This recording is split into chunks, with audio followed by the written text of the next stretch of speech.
이게 릴라이언스에서 하는 비즈니스고요. 거기 있는 경쟁 업체들이 바깥쪽에 배치가 된 겁니다. 릴라이언스가 바로 이제 모디 정부가 밀어주는 재벌 기업의 대표격인데 오늘 말씀드린 테마는 이겁니다. GEO 파이낸셜 서비스라는 회사가 등장을 했어요. 릴라이언스 그룹이 가진 이 모든 비즈니스에다가 파이낸셜 서비스를 다 결합을 시키는 거예요. 지금 공룡 한 마리를 길러서 병아리까지 다 잡아먹게 만들 거냐? 지금 공룡이 나타나긴 했어요. 지금 우리에 있습니다. 근데 공룡이 지금 크기가 코끼리만 해요. 근데 남들 보기엔 이게 코끼리 100배 이상 커질 공룡이거든요. 자, 이 공룡을 어떻게 할까요? 인도 정부가. 저는 군 기반장으로 활용할 거라고 봅니다.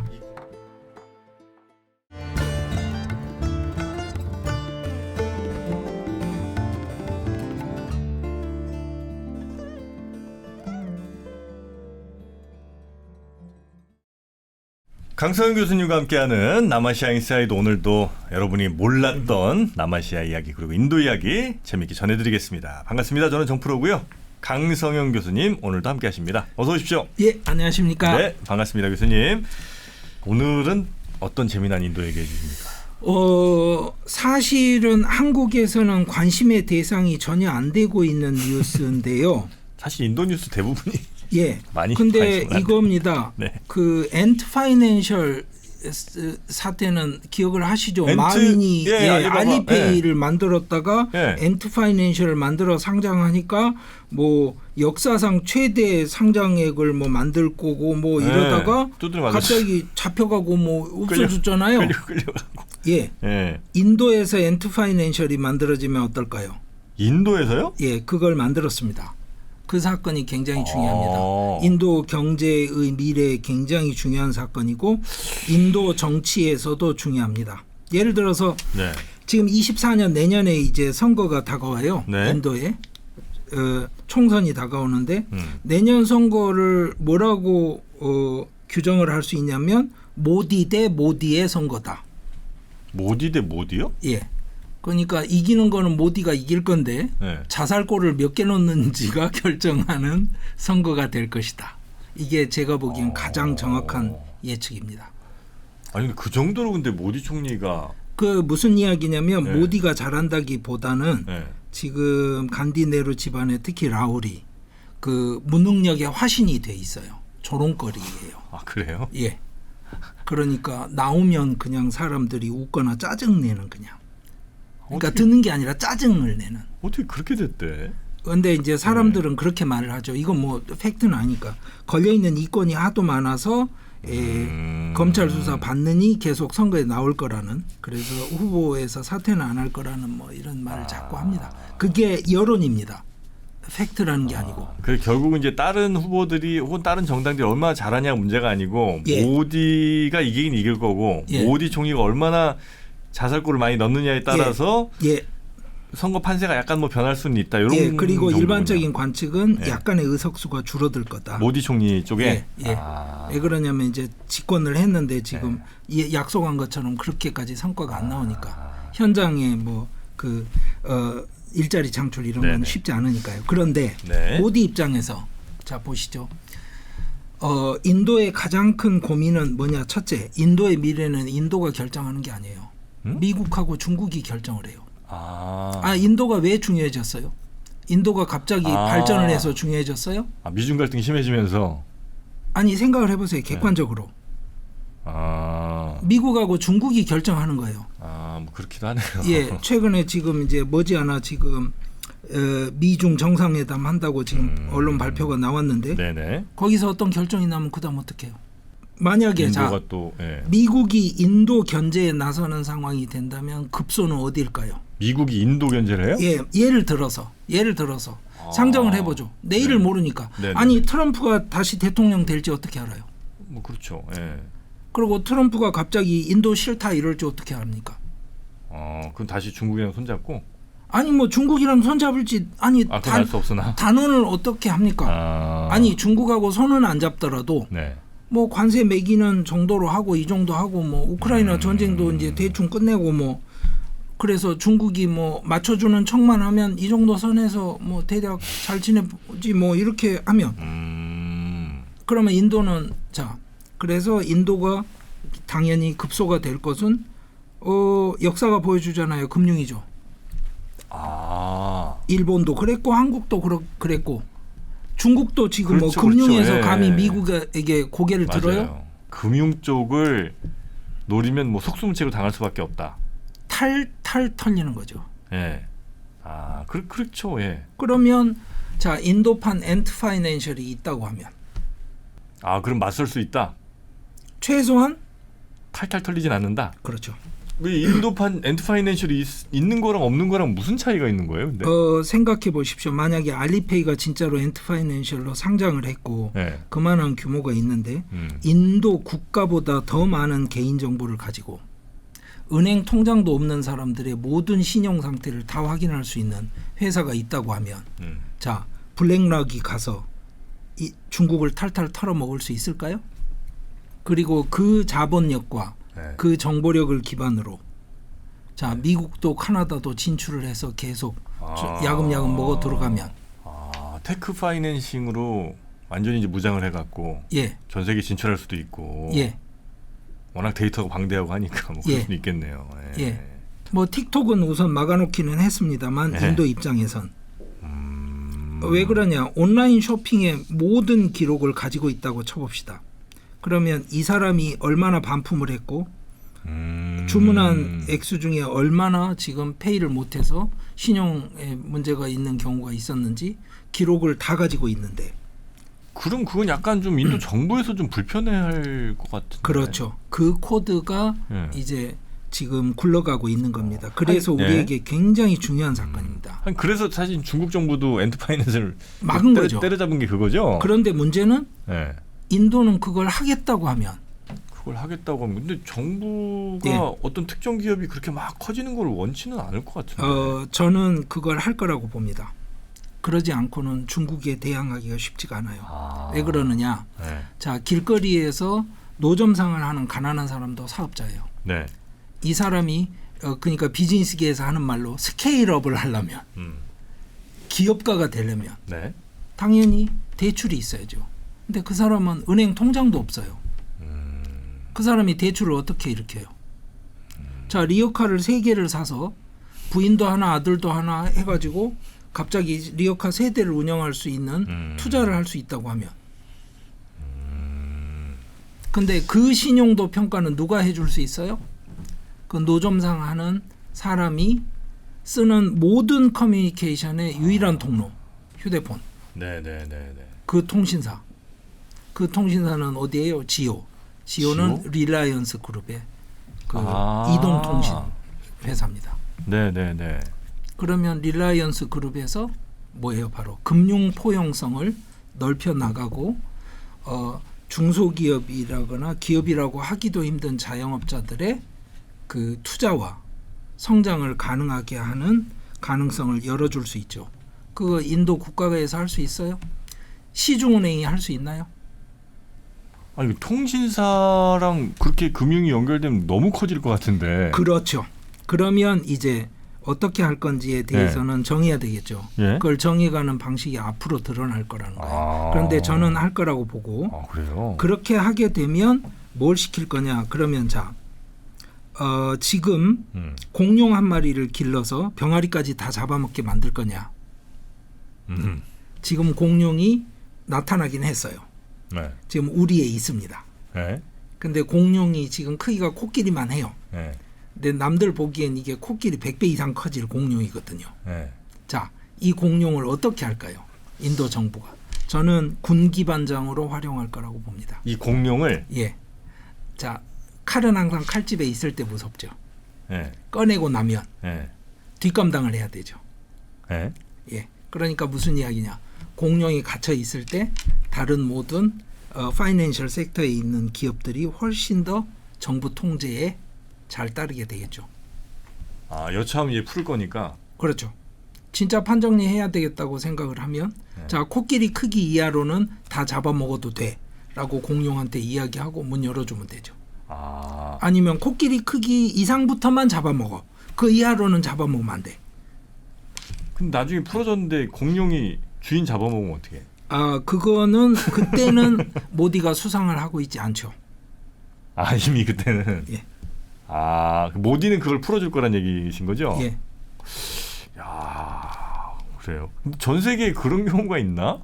지금 그래서 이 변화를 사람들이 잘 주목을 하지 않는데 인도에서 나온 굉장히 중요한 뉴스입니다. 네. 자, 말씀을 드려볼게요. 네네.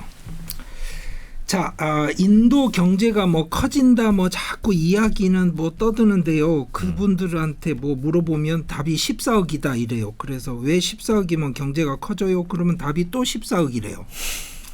싼 정만 팔아도 그건 중요한 게 아닙니다. 네. 자, 우선 여기 첫 번째 그림 보시죠. 네. 지금 GDP 페어 캐피타잖아요. 1인당 GDP인데 중국이 이 정도까지 높고요. 그 다음에 베트남이 있고 그 다음에 인도입니다. 그러니까 한국은 베트남에 투자를 하는 걸로 선택을 했잖아요. 네. 그래서 저는 잘한 선택이라고 생각합니다. 사이즈나 정치적으로 그 협상을 할 수 있는 가능성이나 여러 가지를 봤을 때. 네. 그런데 인도가 엄청나게 커진 것처럼 생각은 하시는데요. 자, 그 다음 그림 보시죠. 1인당 GDP를 자, 싱가포르하고 남한하고 인도하고 깔아놓은 겁니다. 되게 높네 싱가포르. 그리고 한국하고 싱가포르에다 같이 붙이니까 인도가 어떻게 돼 있어요? 그냥 없는 것 같은데. 없죠. 그냥. 이게 인도의 현실입니다. 그러면 이걸로 끝이냐? 그건 아니에요. 제가 그 다음 그래프를 보여드릴게요. 네. 이게 뭐냐? 바로 인도에 들어가는 외국인 직접 투자입니다. 잘 보시면 90년 이후로 폭발적으로 증가를 하죠. 그러네요. 그러니까 이제 바뀌어서 발전을 한다는 거예요.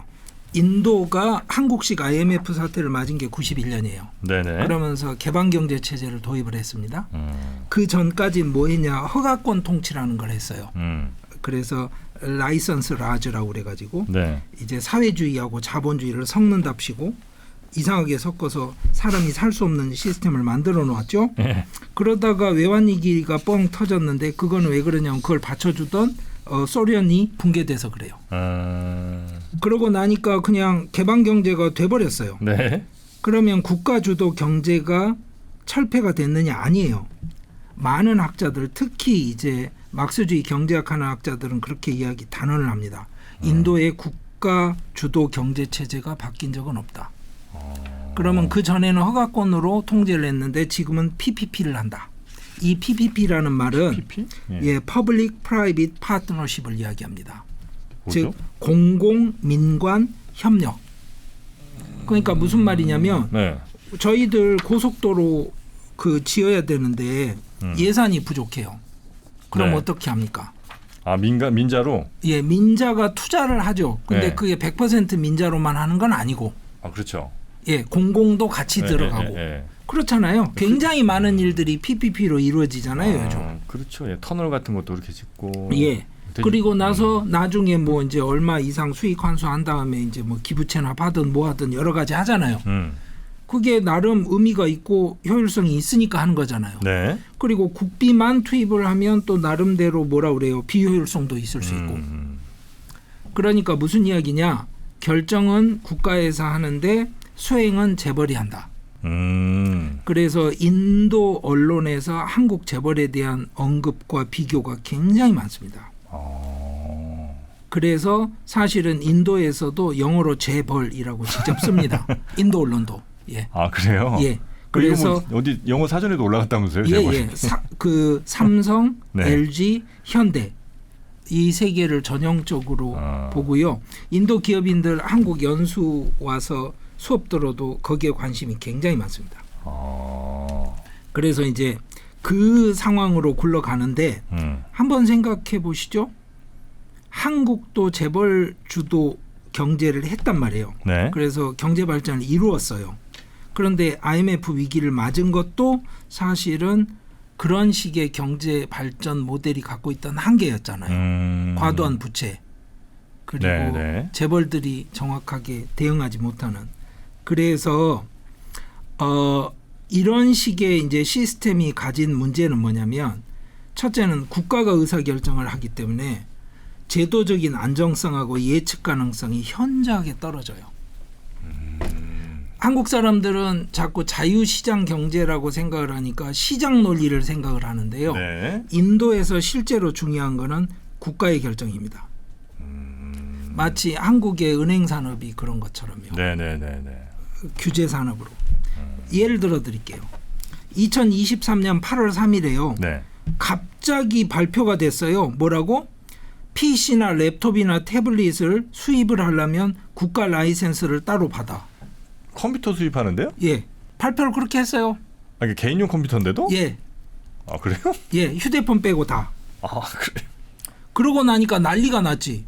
아니 그러면 나는 지금 삼성 노트북도 못 사고 무슨 LG 뭐 태블릿도 살 수가 없고 뭐 아이폰 빼고는 아이패드도 못 산다는 뜻이야. 그럼 당연하지. 허가받고 이렇게 된 거예요. 그거까지 봐도. 그래서 난리가 나고 나니까 뭐라고 그랬냐면요.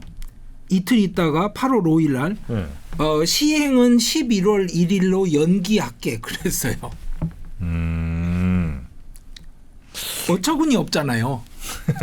이런 사태가 왜 터지냐면 이거는 이제 제 그 추측입니다. 네? 굉장히 많은 결정들이 수상 관저에서 내려져요. 실무 부서에서 검토를 하거나 보고를 받지도 못하고 일이 벌어집니다. 그래서 갑자기 도시봉쇄를 하면서 수천만 명이 뭐 걸어서 고향으로 가는 사태가 코로나 사태에 터졌던 것도 그렇습니다. 나중에 밝혀진 거지만 보사부 장관은 그 발표하는지도 몰랐습니다. 그래요? 예. 그러니까 이 모디 정부의 이런 식의 의사결정, 독단적인 의사결정이 갖는 리스크가 있는 거예요. 이렇게 해서 효과를 봤냐? 효과를 못 봤어요. 그러니까 11월 1일로 연기를 했죠. 당연히 지금 삼성은 발표를 했습니다. 뭐라고 했냐? 그러니까 1,200만 달러에서 2,400만 달러 사이를 투자를 해가지고 6만에서 7만 대 노트북을 인도 노이다에서 만들겠다라고 9월 26일에 발표를 했어요. 네. 그러니까 이제 여기 맞춰준 거죠. 삼성 입장에서는. 그런데 이런 식의 발표 자체가 사실은 잘못된 게 뭐였냐면 그 전에 했던 휴대전화 단말기 수입 통제가 성공했던 거하고 똑같이 성공할 거라고 단순 논리로 생각을 했던 거예요. 휴대전화 단말기 수입 통제는 성공했어요. 왜냐? 당근하고 채찍이 같이 있었어요. 보조금을 주면서 수입 관세를 높이니까 이제 됐는데 이번에는 수입 관세를 높인 게 아니라 아예 라이선스를 못 받으면 수입을 못하게 막아버린 거예요.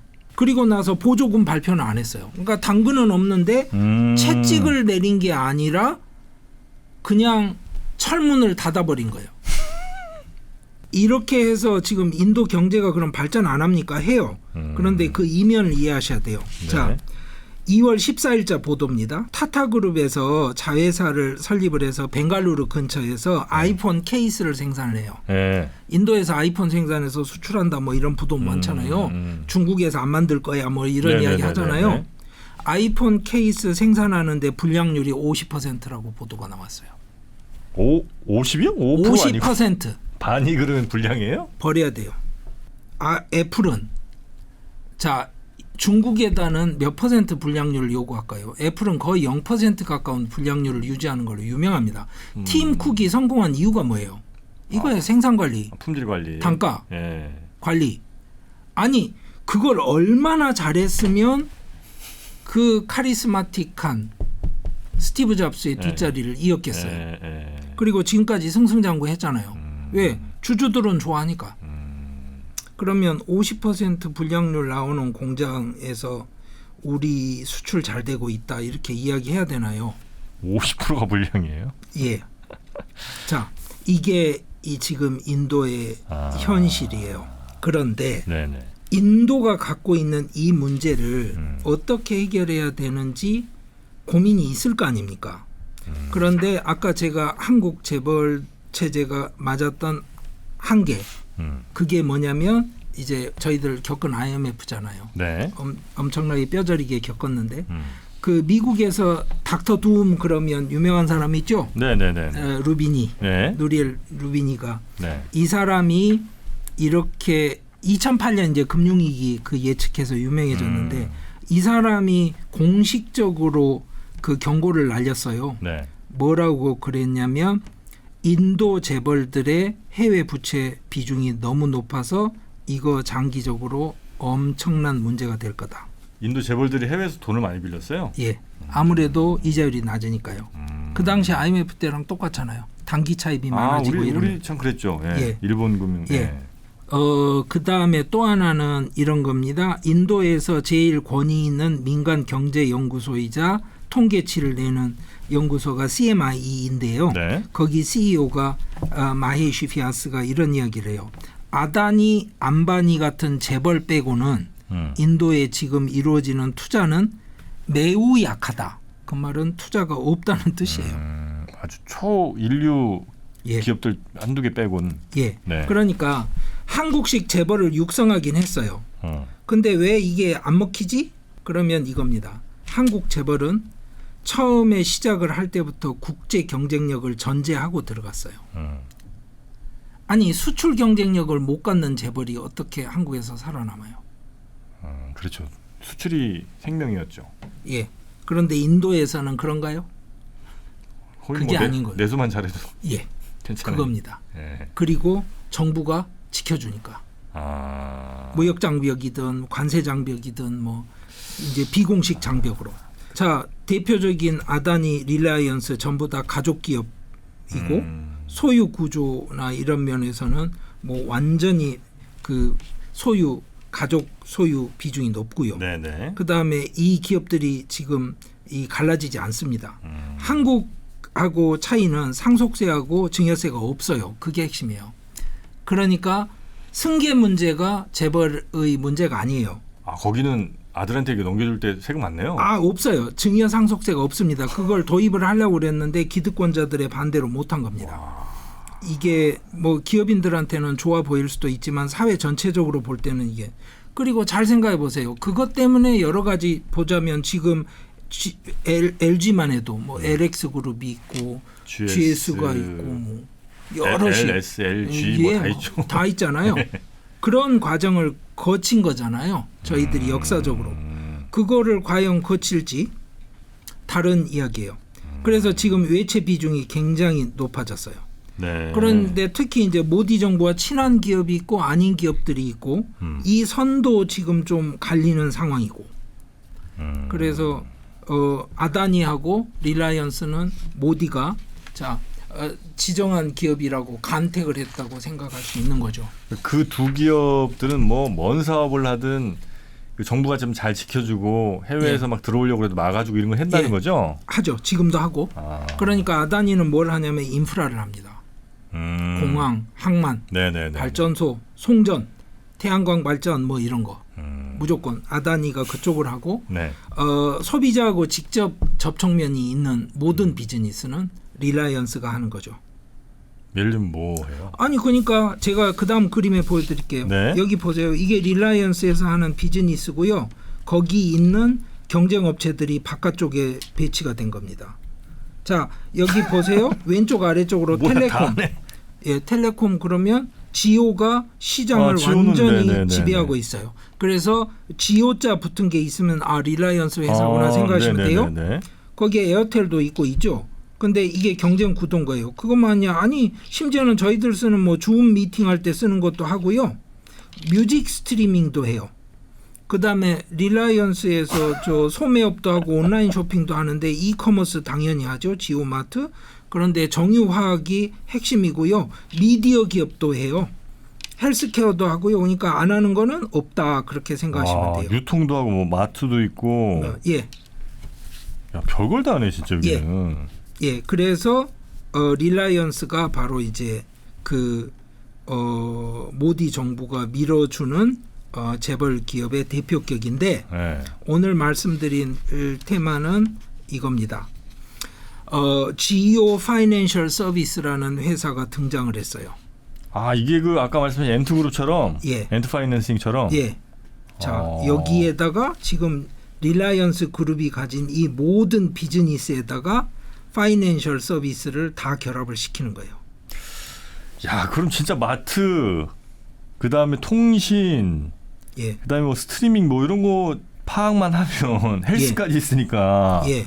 진짜 이 사람이 무슨 병 하는지 뭐 평소에 무슨 물건 사는지 100%다. 누구랑 자주 통화하는지, 엄마 아빠하고 통화 자주 하는지, 고향은 델리인데 지금은 어디 가서 일한다, 이런 거 다.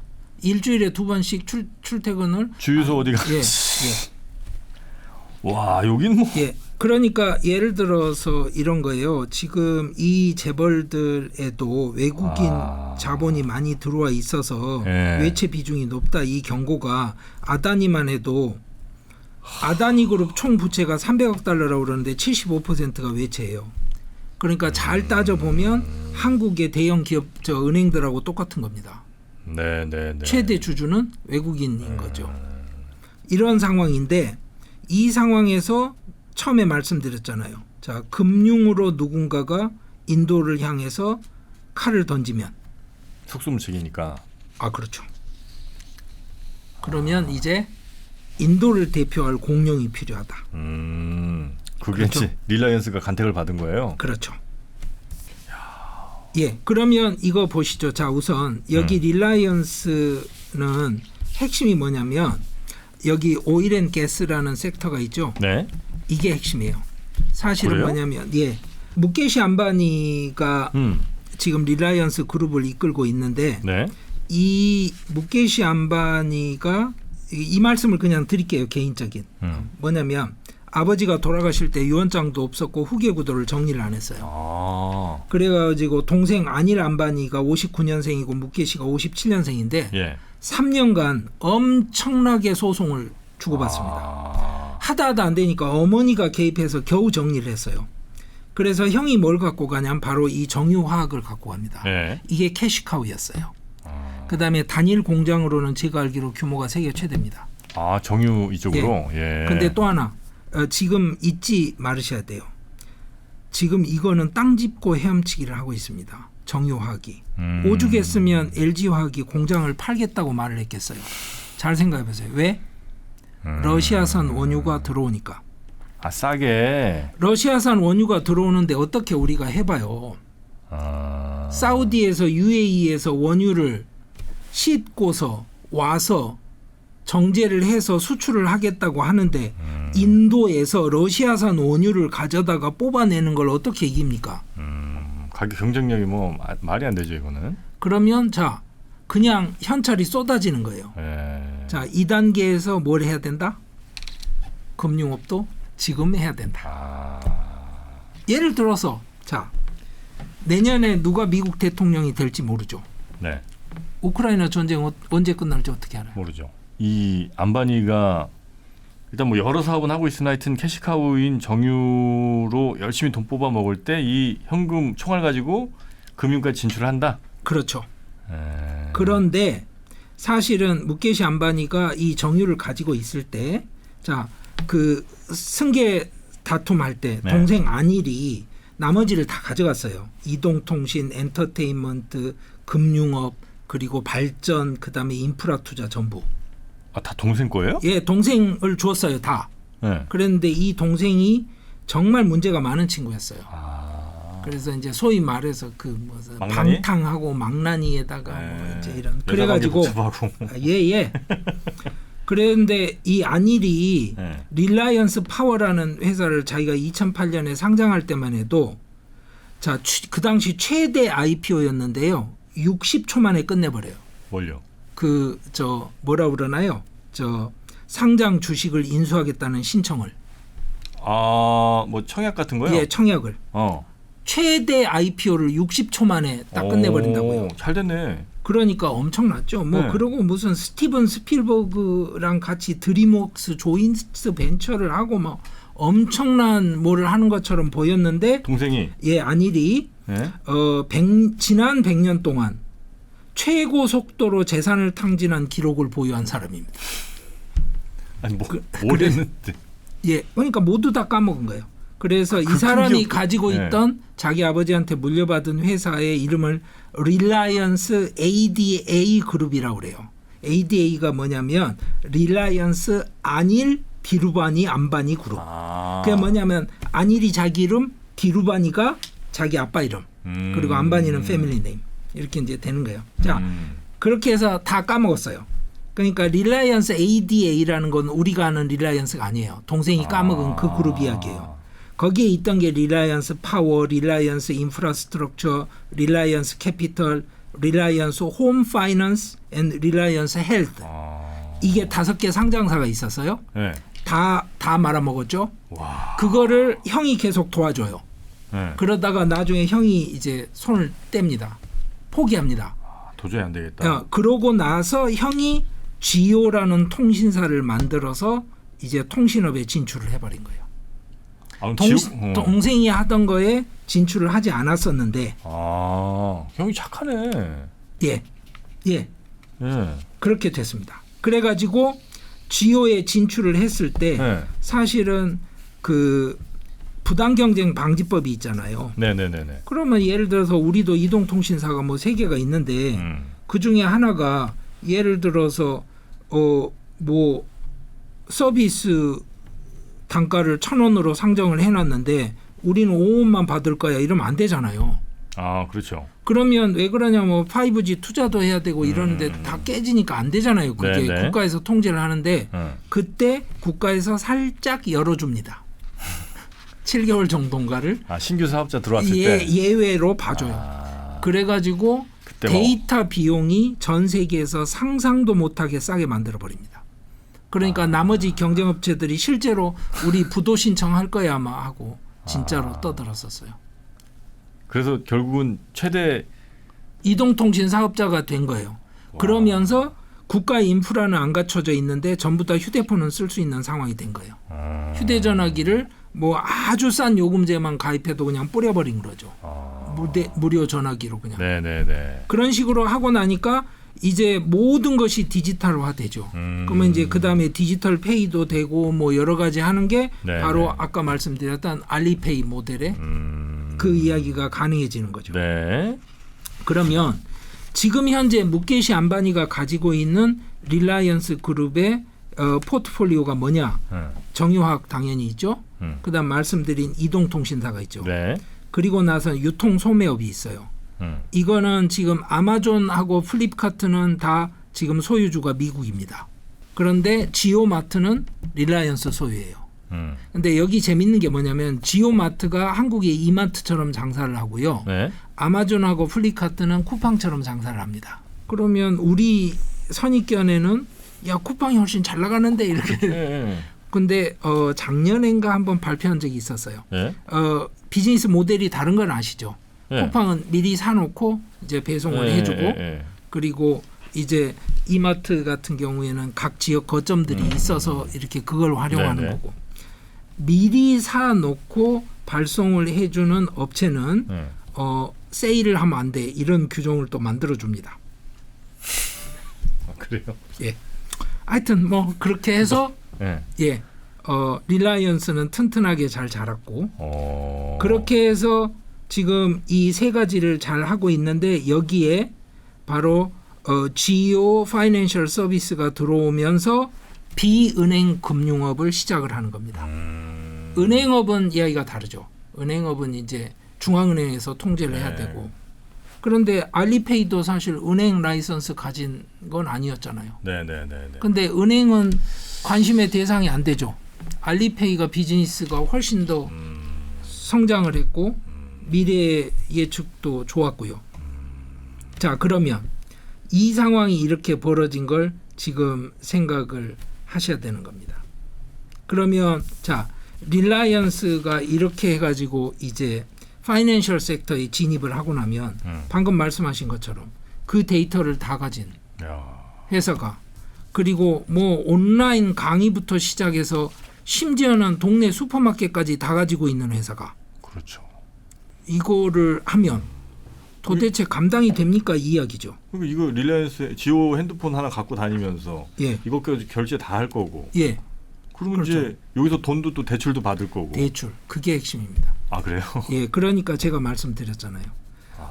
은행 포용성을 높이는 걸 국가에서 할 수가 없어요. 왜 그러냐면 신용평가를 못합니다. 그 사람 신용평가를 제가 못하잖아요. 뭘 보고 할 수 있는 게 없어요. 아니 재산이 없는데요. 그런데 문제는 이거예요. 그 사람 휴대폰을 내가 지난 10년, 15년간에 휴대폰으로 이루어진 모든 통화와 모든 거래 내역을 다 알고 있는데 저는 평가할 수 있죠. 그렇죠. 그래서 이제 그냥 더 넘어가기 전에 아까 동생하고 관계 이야기를 했으니까 무케시 안바니가 개인적으로 그래서 이 승계 문제에도 굉장히 예민하다는 거는 이해를 하시겠죠. 지금 동생은 지금 완전 나가리 된 거죠? 예. 이제 더 이상 경쟁은 아무것도 그 없군요. 교도소도 가고 뭐 그렇게. 예. 왜 그러냐면 이제 뭐 급하니까 돈 당기면 당연 나중에 이제 사기 피소되고 뭐 그것도 몇 번씩 형이 내주고 하다가 안 된 거죠 이제. 무케시 안바니가 딸이 있고요. 이샤인데 쌍둥이에요. 큰아들하고. 그래서 아카시가 있고 그다음에 아난드가 있고 이게 둘이 아들이고 딸 하나. 그리고 부인이 이제 니따가 있는데요. 네. 그 사람들 사는 집은 그 유명하죠. 그 그 10억 막 달러짜리. 예. 혼자만 이렇게 막 최첨단 빌딩에 서 있는 27층짜리. 예. 그 집 사람들만 사는. 예. 그렇습니다. 거기서 결혼식 엄청 비싸게 한 거기. 이재용 회장도 갔던 거기. 예. 그렇죠. 그러면 이런 거예요. 자 보세요. 정유화학은 따로 떼도 그럴듯할 것 같은데 이동통신하고 유통소매를 떼기는 또 쉽지 않단 말이에요. 그렇죠? 네. 그럼 그걸 한 덩어리로 묶으면 네. 그러면 자식이 셋인데 그러면 금융의 하나 있으면 좋죠. 금융. 안바니가 아직 그렇게 나이가 엄청 많지는 않죠? 57년생입니다. 57년. 지금 승계구도는 22년쯤에 대략 구체화됐는데요. 그 릴라이언스 인더스트리라는 회사가 지주회사격인데 그 주주총회 할 때 대략 이미 이야기가 많이 나왔습니다. 월마트 소유하고 있는 집안이 있어요. 그 집안이 이름이 월튼인데요. 네. 월튼 패밀리 파운데이션을 만들어 가지고 소유를 합니다. 그러니까 재단이 그 지주회사를 소유를 하고 뭐 타타에서 만든 것 같은 모델인 거죠. 네네네. 그쪽으로 이미 굳어졌다는 게 정설입니다.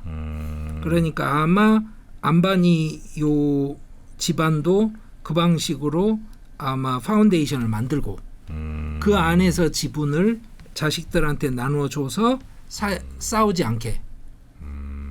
그 재단 쪽에서 그러니까 어느 기업의 뭐 CEO는 널로 한다 아니면 뭐 이런 식으로 그런 식으로 하면 되니까. 그러고 나면 그 재단이 바로 릴라이언스 인더스트리라는 지주회사를 지배를 하고 그러고 나면 나머지들은 자회사니까 문제가 없고. 네. 그런데 말씀드렸잖아요. 상속 증여세가 없기 때문에 이 오너 패밀리의 지분율이 아주 높아요. 그래서 한국처럼 뭐 이렇게 여러 가지 돌려치기를 할 필요가 없는 구조입니다. 그걸 이해를 하셔야 돼요. 네네네. 그러고 나면 이제 자식들한테 섹터를 나눠줄 수는 있잖아요. 그래야죠. 그래서 유통하고 특히 뭐 그런 거 있잖아요. 뭐 명품 유통하고 네네네. 이런 건 다 딸에게 준 걸로 알려져 있어요. 그래서 그 회사 이사회에 이제 딸이 들어가 있고 뭐 다 그렇게 돼 있습니다. 자, 이게 바로 무케시 안바니 가족인데 제가 왜 보여드리냐면 여기 자식들이 전부 다 잘 나가는 미국의 명문대학 출신들입니다. 브라운 예일이네요. 예. 지금 릴라이언스 그룹이 미국 쪽 슈퍼 하이테크 기업에도 투자를 많이 했고요. 그쪽에서 직접 투자도 굉장히 많이 받았고요. 그러니까 여기서 이 자식들이 파이낸셜 섹터에 가서도 경쟁력 있게 일할 수 있는 가능성은 충분히 있다고 지금 무케시 안바니는 판단을 한 것 보입니다. 그래서 재밌는 게 릴라이언스 인더스트리스가 지주회사라고 그랬잖아요. 네. 이 회사가 2015년에 결제은행 라이선스를 확보를 해요. 결제은행 라이선스? 네, 그러니까 직접 뭐 무슨 시중은행은 아니에요. 네. 그러니까 소액 결제를 할 수 있고 직불 카드를 발급할 수 있는 라이선스예요. 신용카드는 안 되고. 있는 돈 중에 결제를 할 수는 있지만 먼저 땡겨서 결제는 그런 건 안 되고. 그거를 받았는데 그때 아무도 생각을 안 해요. 주목을 못 받습니다. 그냥 뭐 라이선스 뭐 돈 있으니까 받았나 보지 뭐 이런 정도. 그래요? 그런데 2022년에 ECC 뱅크가 이제 인도에서 제일 큰 뱅크들 중에 하나인데요. 네. 거기에 있는 까마치라는 그 아주 오래된 그 톱 경영인이 릴라이언스 인더스트리로 이직을 합니다. 아, 이제 신호탄을 쏘네. 23년에 7월에 예. 릴라이언스 인더스트리에서 바로 지오 파이낸셜 서비스가 분사를 해요. 근데 이걸 인적 분할을 통해서 분사를 합니다. 예. 그러니까 이제 한 주식을 갖고 있으면 거기에 맞춰서 주식을 나눠주는 거죠. 한국에서 말 많던 뭐 물적 분할 이런 거 할 필요가 없어요.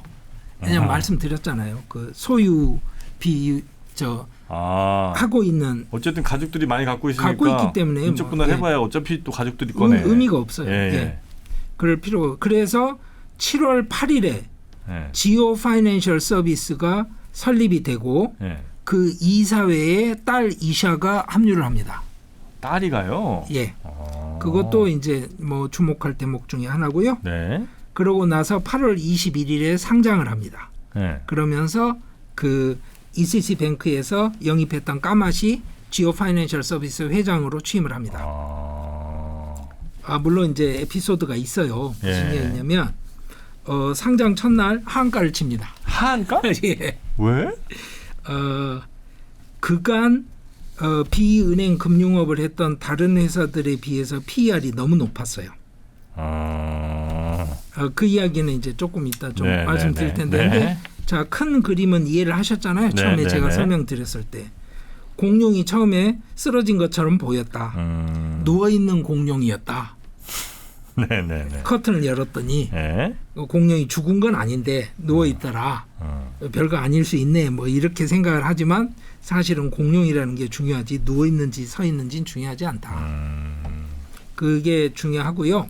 이때 까맛이 이런 발언을 해요. 상장할 때 앞으로 8, 9년 안에 우리 GDP가 2배가 될 수 있다. 즉 8조 달러에 이른다는 말이고 이것은 엄청난 기회를 의미한다. 자, 이 언급의 의미를 제가 말씀을 드릴게요. 자, 다음 표 보시죠. 자, 중국하고 인도하고 지금 자 명목 GDP입니다. 그냥 적어 놓은 거예요. 인도 2,500이 될까 말까 하죠. 중국 18,000 넘어가죠. 그렇죠? 진짜 차이 많이 난다. 그러니까 지금 뭐 인도가 뭐 중국을 뭐 추월하고 따라잡습니다. 뭐 이런 이야기 하시는 분들한테 왜요? 그러면 14억 이렇게 이야기를 하죠. 14억이면 됩니까? 그러면 답이 또 14억 그래요. 그런데 이 바로 베테랑 금융업에서 경영인을 지냈던 사람이 한 말이 뭔지 잘 들어보세요. GDP가 2배 될 수 있다. 제가 여러 번 말씀드렸어요. 전문가들 의견은 1인당 5천까지는 금방 간다. 인도가. 낮은 수준에서 그만큼 가는 건 사실 뭐 근데 2배가 되니까 대단한 거예요. 엄청난 거죠. 2배가 되면 5천이 되는 거예요. 그렇죠. 그걸 갖고 19,000을 넘겨잡는다. 뭐 이런 거 아닙니다.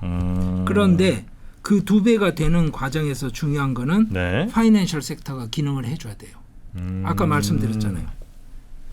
금융 포용을 해야 중소자영업자들이나 밑바닥에 있는 사람들이 스케일업을 하면서 기업이 커지고 산업이 육성이 될 거 아니에요. 그 역할을 국가에서 하기가 쉽지 않아요. 그 역할을 국가적으로도 할 수도 있는 거고 또 하나는 이렇게 성장을 하는 거에 지금 걸쳐 있다고 한다면 이거는 기업 입장에서 본다면 금융 면에서도 엄청난 기회인 거예요. 그렇기 때문에 이 사람이 했던 8, 9년 안에 2배 갈 수 있다. 될 것 같아요. 근데 저는 된다고 생각합니다. 그리고 나서 그 다음에 어느 정도 가는지가 이제 논란거리인 거예요. 그런데 안바니 회장이 그래서 연례 주주총회를 했을 때 8월 28일에 이렇게 그 발표를 했어요. 파이낸셜 서비스의 섹터에서 지금 인도 경제의 굉장히 큰 부분이 제대로 뭔가 서비스를 받고 있지를 못하다. 굉장히 중요한 부분이 서비스를 제대로 못 받고 있다. 맞잖아요. 맞죠. 특히 비정규직 노동자들이라거나 시골 지역, 그다음에 반도시화된 지역 이런 쪽은 지금 금융 혜택을 못 받는다. 이런 데서 우리가 역할을 하겠다. 그 말이 중요한 거예요.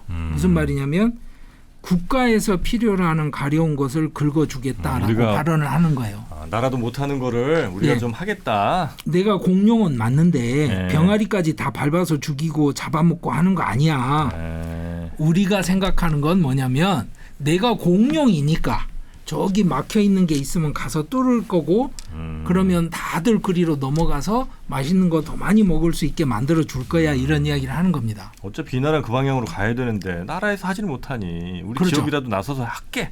예, 네. 그렇게 이야기를 하는 겁니다. 네. 자, 어느 정도 진심인지 저는 잘은 모르죠.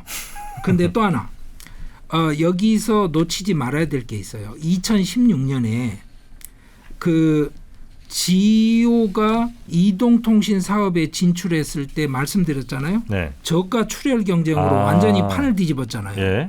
그것 때문에 지오가 나선다 그러니까 다들 너무너무 스트레스 받는 거예요. 뭐 그럴 수 있겠네요. 그러니까 이제 일반인들까지 뭐냐면 야 내가 바자즈 파이낸스 뭐 이런 데다가 투자해놓은 주식 다 팔아야 되나? 이해되시죠? 뭐 그래야 될 것 같은데. 그러니까 이제 이런 멘트를 하는 거죠. 그리고 또 하나 상장 날 따상은커녕 하한가 찍었다. 잘한 거죠. 아 오히려 너무 상한가 가고 막 이러면 야 진짜 불안감 더 커지고 막 이러는데 잘한 거죠. 차라리 상한가 가는 게 잘한 거죠. 저는 그렇게 생각합니다. 뭐 한가를 만들었을 수 있는지 뭐 의도적인지 저 잘 몰라요. 근데 정치적인 그림으로는 잘한 겁니다. 그런데 자 다음 그림 보시죠. 네. 저스트 다이얼이라는 업체가 있었어요. 저스트 다이얼? 예, 이게 뭐냐면 전화번호부 같은 건데 사업자들 전화번호부 묶여 있는 거예요. 그러니까 변기 막히면 어디 전화해서 불러야 될 거 아니에요. 누구를. 네네네. 그러면 여기 펴보면 변기 뭐 관련되는 우리 동네에 있는 업체들 쭉 나오는 네. 그런 그 옐로우 페이지라고 흔히 하는 그런 걸 하는 업체를 릴라이언스가 2년 전에 인수를 해요. 2년 전에. 근데 인수할 때 사람들이 뭐 저런 뻘짓을 하고 있지 이랬어요. 그리고 아무도 주목을 안 했어요. 그러니까 차근차근 준비했네. 제가 그 말씀을 드리는 거예요. 네. 자, 이거는 그래서 이게 공룡이 그냥 누워서 밀려서 무대 밖으로 나온 게 아니라는 이야기예요. 이빨 하나 장착하고 손톱 하나 발톱 하나 다 그렇죠. 마련하고 나왔네. 알에서 나와서부터 그 덩치까지를. 자, 그러면 이거 왜 했을까요? 딱 이거죠. 소규모 자영업자 데이터가 완벽하게 여기 다 들어가 있어요. 그러면 자 보세요. 소규모 자영업자들에게 필요한 디지털 솔루션을 제공을 해줘요. 그러면 그 사람들은 공짜로 쓰니까 솔루션을 쓰겠죠? 네. 그러면 그 비즈니스 데이터는 누구 거에 돼요? 다 여기 지오에서 그냥. 자, 지금 지오 통신사 유저가 4억 2,600만 명입니다. 사용 패턴, 가족 관계, 데이터 소비 패턴, 온라인 쇼핑 패턴 다 가지고 있습니다. 거기에다가 18,000개 이상의 릴라이언스 리테일 샵이 있어요. 말씀드렸잖아요. 이마트처럼 영업한다고요. 예, 그게 전국에 깔려 있어요. 자, 그러면 비은행 금융업에 딱 나갔을 때 첫째 내구재 구매 할부 금융, 냉장고 이걸로 사세요. 자동차, 예, 뭐든지 다. 자산운용, 돈 조금 있으면 저희들한테 맡기시면 불려드려요. 그 다음에 보험, 그 다음에 주식도 중개할 수 있죠. 주식 거래도 여기서 그냥 바로 해버리는. 온라인으로 할 수 있게. 그래서 이제 공룡이 누워 있었고 무대에 올라온 공룡이 누워 있는데 아파 보이더라. 하한가 찼으니까. 네. 그까지도 좋아요. 네. 그리고 공룡이 말도 했어요. 나는 병아리 잡아먹지 않을 거야. 이렇게. 그런데 지금 지오 파이낸셜 서비스의 그 대응이 되는 전형적인 경쟁업체가 어디냐면 바로 바자즈 그룹에서 하는 바자즈 파이낸스입니다. 바자즈 한국 분들 잘 모르실 거예요. 바자즈. 자, 다음 그림 보시죠. 네. 이게 그 로고예요. 바자즈. 근데 지금은 그 다음 그림 보시면 바자즈에서 뭐 하냐면 뭐 저희들 작은 커피 머신부터 뭐 냉장고까지 파는 그런 것도 합니다. 소비자 가전제품. 그 다음 그림 보시죠. 네. 바자즈가 원래는 어디에서 강점을 가진 업체냐면 2륜하고 3륜 차의 강자입니다. 근데 뭐 대부분의 재벌들이 그렇듯이 당연히 새끼치기를 했던 거죠. 지금까지 이야기를 해서 왜 금융이 필요한지, 인도가 저런 걸 하면 뭘 할 수 있는지. 그러니까 중국은 저걸 해버리면 국가 통제를 벗어나게 되니까 저걸 막을 수밖에 없었던 이유인데, 인도는 그렇기 때문에 그것을 한다는 거잖아요. 그 다음에 또 하나, ETF 같은 거 만드는 건 아시잖아요. 네. GEO가 블랙락하고 함께 1억 5천만 달러 투자를 해서 지금 운용사를 이제 시작을 합니다. 자산 운용이요? 예. 그러면 블랙락 이름만 딱 들어도 벌써 무슨 이야기예요? 그 분야의 최강자는 네. 미국이죠. 네. 끼고 가야죠. 블랙록이 세계에서 돈 제일 많은 자산 운용사인데. 아니 끼고 가야죠.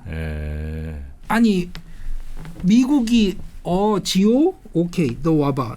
너 손 좀 보자. 이러면 어떡할 거예요? 그러니까 같이 가는군요. 예. 괜히 이 대목이 제가 굉장히 주목하는 대목입니다.